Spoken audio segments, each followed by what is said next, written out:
Passation de service également au ministère de l'Enseignement supérieur, de la Recherche et de l'Innovation. Le docteur Abdourahmane Diouf prend justement fonction avec son prédécesseur. Ils se sont passés le témoin.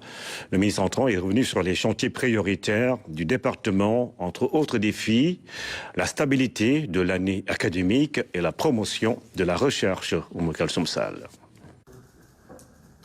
Professeur Moussa Baldé passe le témoin à Dr El Hadj Abdourahmane Diouf. Après la séance de travail supervisée par un inspecteur général d'État, le ministre sortant part avec le sentiment du devoir accompli. Je suis sûr que l'enseignement supérieur restera au centre des préoccupations de ce gouvernement.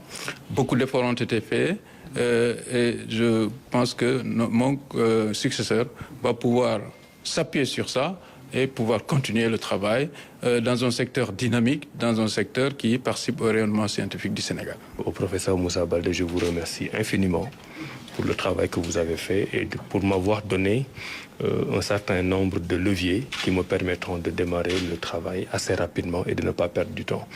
Parce qu'en fin de compte, c'est ça l'enjeu pour nous. Nous avons déjà fait un premier conseil des ministres et le président Bassirou Diomaye Faye nous a instruits. Le Premier ministre Ousmane Sonko nous a instruit de démarrer le travail très rapidement dans la sobriété, dans l'efficacité et dans l'efficience. Le ministère de l'Enseignement supérieur, de la Recherche et de l'Innovation, un département stratégique. Le nouveau ministre mesure le poids de la responsabilité, beaucoup de défis, mais d'abord des préalables importants.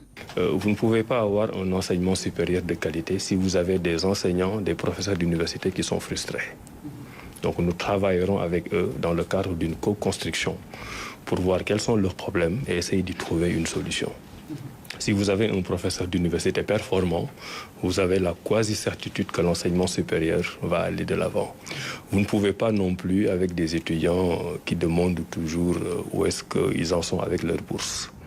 C'est une question légitime et nous travaillerons à faire en sorte qu'eux aussi ils soient à l'aise. Et les défis en profondeur, on va les attaquer avec tous les acteurs.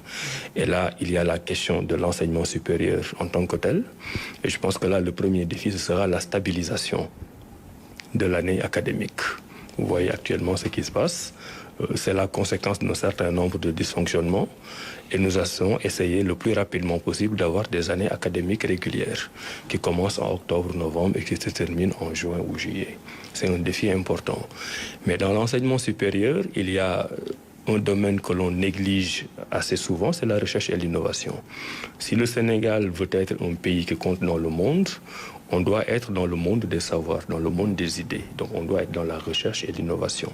Les agents du dit département ont rendu hommage au ministre sortant et ont réaffirmé leur engagement à rester des serviteurs de l'État.